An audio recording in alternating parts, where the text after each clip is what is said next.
Personal finance के बारे में एक इंपॉर्टेंट चीज मैं आपको बताता हूँ कि पर्सनल फाइनेंस जो होता है वो पर्सनल से भी ज्यादा पर्सनल होता है। कैसे बताता हूँ। देखो, जैसे कि हर किसी की इनकम अलग अलग होती है, वैसे ही हर किसी के एक्सपेंसेस भी अलग अलग होते हैं और इसी की वजह से हर कोई अलग अलग तरीके से अलग अलग अमाउंट इन्वेस्टमेंट्स करता है। तो अगर आप किसी और के पोर्टफोलियो को कॉपी करते हो या किसी और की इन्वेस्टमेंट्स की टेक्निक को कॉपी करते हो तो ये आपकी इन्वेस्टमेंट्स के पोर्टफोलियो के लिए काफी ज्यादा हार्मफुल हो सकता है।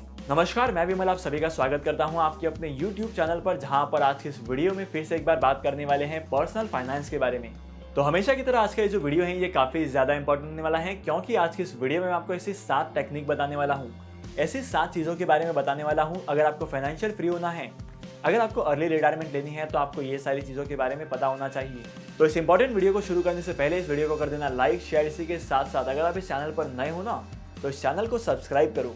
अगर अभी तक आप लोगों ने इस चैनल को सब्सक्राइब नहीं किया है तो आप investment, stock market, personal finance और स्टार्टअप्स के बारे में बहुत सारी चीज़ों को मिस आउट कर रहे हो, तो इस चैनल को सब्सक्राइब करना तो बनता है। चैनल को सब्सक्राइब कर दिया है ना, तो शुरू करते हैं आज की वीडियो और जानते हैं उन 7 चीज़ों के बारे में जो आपको पता होनी चाहिए। तो शुरुआत करते हैं सबसे पहले फैक्ट से, सबसे पहली चीज से। सबसे पहली चीज है, you should know how to read financial statement of a company. देखो, आप किसी भी फील्ड से हो, फिर चाहे वो आर्ट्स हो, साइंस हो, इंजीनियरिंग हो या किसी भी फील्ड से हो, आपको किसी भी कंपनी के फाइनेंशियल स्टेटमेंट्स को पढ़ना आना चाहिए। कंपनी के फाइनेंशियल स्टेटमेंट मतलब कंपनी का बैलेंस शीट, कंपनी के प्रॉफिट एंड लॉस अकाउंट। अगर आपको फाइनेंशियली फ्री होना है तो आप स्टॉक मार्केट में तो इन्वेस्टमेंट्स करेंगे ही, लेकिन अगर आपको इन्वेस्टमेंट्स करने से पहले फाइनेंशियल स्टेटमेंट्स को रीड करने नहीं आएगा तो आपके लिए किसी भी एक मल्टीबैगर स्टॉक को फाइंड आउट करना बहुत ज्यादा मुश्किल हो जाएगा। और इसी के साथ साथ जब कभी भी आपको इन्वेस्टमेंट्स करना होगा, आप किसी तीसरे आदमी को पूछेंगे कि कौन सी कंपनी के शेयर्स में इन्वेस्टमेंट करना चाहिए, कौन सी कंपनी अच्छी है, कौन सी कंपनी बुरी है, ये सारी चीजें आप किसी और को पूछेंगे। तो आप किसी भी फील्ड से हो, आपको फाइनेंशियल स्टेटमेंट्स को पढ़ना आना चाहिए।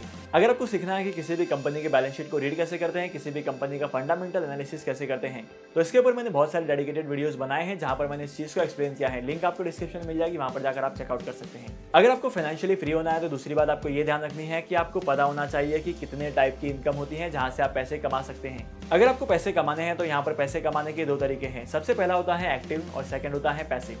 जब आप कंटिन्यूअसली मेहनत करते हो और उस मेहनत के अगेंस्ट में आपको पैसे मिलते हैं तो इसे कहते हैं एक्टिव इनकम।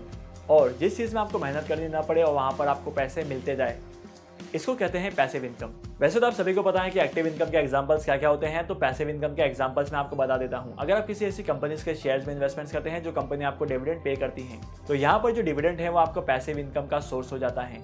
नो डाउट पैसे कमाने के लिए आपको मेहनत तो करनी पड़ेगी, लेकिन आपको ऐसा सोर्स भी फाइंड आउट करना है जहां पर आपको एक बार मेहनत करनी है और उसके बाद आपको पैसे मिलते जाए। मतलब आपको एक पैसिव इनकम का सोर्स फाइंड आउट करना है। और आप ऐसा कैसे कर सकते हैं, इसके बारे में मैं आपको बहुत जल्दी अपकमिंग वीडियोस में बताने वाला हूँ। तीसरी और सबसे इंपॉर्टेंट चीज, अगर आपको फाइनेंशियली फ्री होना है तो आपको असेट्स बिल्ड करने पड़ेंगे। इसका मतलब क्या होता है, आपको आपके कमाए हुए पैसों का इन्वेस्टमेंट्स आपको वहां करना है जहां पर आपको फ्यूचर में इनकम मिले, मतलब आपके पास जो है वो पैसे आए उसकी वजह से। आपको ज्यादातर ऐसी किसी चीज पर खर्च नहीं करना है जिसकी वजह से आपका खर्चा बढ़े। एग्जाम्पल के तौर पर मान लेते हैं कि आपने एक घर खरीदा है, उस घर को आपने रेंट पर दिया या हैवी डिपॉजिट पर दिया तो आपकी एडिशनल सोर्स ऑफ इनकम हो गई। लेकिन इसके अपोजिट में अगर आपने लोन पर या ईएमआई पर कोई व्हीकल लिया है तो ये आपके लिए काफी ज्यादा खर्चीला होगा और इसी के साथ साथ यहाँ पर आपको काफी ज्यादा इसकी वजह से खर्चे करने पड़ेंगे। अगर आप अपने कमाए हुए पैसे को सेविंग अकाउंट में रखते हो या बैंक के साथ एफडी कर रखी है आपने, तो आपसे बड़ा लूजर कोई नहीं है। कैसे पता है? वो ऐसे कि आपके इन्वेस्टमेंट्स करने का तरीका बहुत गलत है। अगर आपको फाइनेंशियली फ्री होना है तो आपको इन्वेस्टमेंट्स करना पड़ेगा गॉड्स मनी में। गॉड्स मनी मतलब आपको इन्वेस्टमेंट्स करना है गोल्ड, सिल्वर, प्लैटिनम जैसी चीजों में। और आखिर ऐसा क्यों है, इसके बारे में भी मैं आपको बता देता हूँ। तो बेसिकली यहाँ पर होता क्या है कि आपके पास जो करेंसी है उसको कंट्रोल करती है गवर्नमेंट। जिस किसी भी कंट्री की गवर्नमेंट होती है वो उस कंट्री की करेंसीज को कंट्रोल करती है। लेकिन गोल्ड और सिल्वर जैसी चीजें जो हैं वो पहले से अवेलेबल हैं इस दुनिया में। तो अगर आप अपने गोल्ड को लेकर किसी भी कंट्री में जाए, किसी भी कोने में जाए दुनिया के, तो यहाँ पर उसकी वैल्यू चेंज नहीं होने वाली है। इसी के अपोजिट में अगर आपने किसी भी करेंसीज में इन्वेस्टमेंट्स किया तो आपकी जो वैल्यू है वो अलग अलग कंट्रीज में अलग अलग वैल्यू होती है। देखो, मैं ऐसा बिल्कुल भी नहीं कहता कि आपको बाकी सारे इन्वेस्टमेंट ऑप्शन में इन्वेस्टमेंट नहीं करना चाहिए, लेकिन अगर आपको जल्दी फाइनेंशियली फ्री होना है तो आपको ज्यादातर पोर्शन जो है वो गोल्ड में इन्वेस्टमेंट करना है। आप लोगों में से ज्यादातर लोगों ने नोटिस किया होगा कि जब कभी भी किसी भी कंपनीज के शेयर्स की प्राइसेस नीचे आती है, इन्फ्लेशन बढ़ता है, तो इसी के साथ साथ गोल्ड की प्राइसेस जो है वो भी बढ़ती हैं। गोल्ड की प्राइसेस कम नहीं होती हैं, इसीलिए आपको गोल्ड और सिल्वर में भी इन्वेस्टमेंट्स करना है। अगर आपको फाइनेंशियली फ्री होना है तो आपको ज्यादा सोचने वाली बात नहीं है। बहुत बार क्या होता है कि हम लोग किसी भी तरीके का डिसीजन लेने से पहले हमारे दिमाग में ये आता है कि अगर किसी तरीके की गड़बड़ हो गई तो हम क्या करेंगे। तो बेसिकली आपको इस थॉट को माइंड से निकालना है और आपको जो करना है, जिस ऑप्शन में भी इन्वेस्टमेंट्स करना है, जितना भी इन्वेस्टमेंट्स करना है, वहां पर आपको छोटा मोटा इन्वेस्टमेंट्स तो करना ही है, छोटा मोटा ट्रायल लेकर।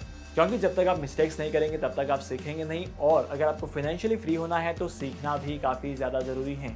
और इसी के साथ साथ 6th पॉइंट है टैक्सेस मेक यू रिच। अगर आप लोगों ने रिच डैड पुअर डैड पढ़ी है तो यहाँ पर इनकम के 4 सोर्सेस हैं, जैसे कि आप स्क्रीन पर देख सकते हैं यहाँ पर 4 सोर्सेस हैं। लेकिन अगर आप ये ऑब्जर्व करेंगे हर एक कैटेगरी में टैक्स की रेट्स अलग अलग हैं। अगर आप अपनी कैटेगरी चेंज करते हो तो आपको टैक्सेस जो है वो कम पे करने पड़ेंगे, और अगर आपको टैक्सेस कम पे करने पड़ेंगे तो इसका मतलब क्या होता है पता है? आपकी सेविंग्स ज्यादा होगी, आपके पास पैसे ज्यादा बचेंगे। अगर आपने 100 रुपए कमाकर 60 रुपए का टैक्स पे कर दिया तो आपके पास सिर्फ और सिर्फ 40 रुपीज बचेंगे। लेकिन इसके ऑपोजिट में अगर आपने 100 रुपए कमाए और 20 रुपए का टैक्स पे किया तो यहाँ पर आपके पास 80 रुपीज की सेविंग्स हो जाती है, जिसका आप अलग अलग जगह पर इन्वेस्टमेंट्स कर सकते हैं, और इसी के साथ साथ यहाँ पर आप फाइनेंशियली फ्री हो सकते हैं बहुत जल्दी। और इसी के साथ साथ सबसे इंपॉर्टेंट बात यह है कि जब हम स्कूल में जाते थे तो स्कूल में हमें पर्सनल फाइनेंस के बारे में या फाइनेंशियल फ्रीडम के बारे में कुछ भी नहीं सिखाया जाता था। स्कूल में सिर्फ ये बताया जाता था कि आपको ये सारी चीजें सीखनी है और फ्यूचर में जाकर ये सारी चीजें करनी है। तो दिमाग में एक परसेप्शन क्या होता है कि हम लोगों को यही चीज करनी है और इसके अलावा और कोई भी ऑप्शन नहीं होता है।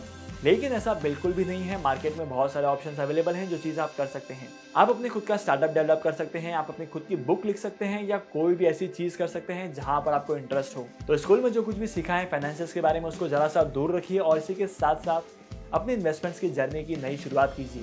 अगर आपको आज की वीडियो का कंटेंट वैल्यूएबल लगा है तो आज की इस वीडियो को लाइक करना, शेयर करना। इसी के साथ साथ अगर अभी तक आप लोगों ने इस चैनल को सब्सक्राइब नहीं किया है तो क्या कर रहे हो यार, इस चैनल को सब्सक्राइब करो।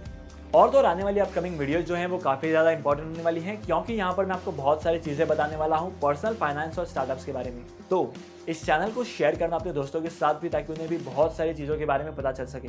तो आज के इस वीडियो को यहीं पर खत्म करते हैं और मैं आपको मिलूंगा अगली वीडियो में नए टॉपिक के साथ, एक इंटरेस्टिंग टॉपिक के साथ। तब तक के लिए signing off and happy investing. Good bye.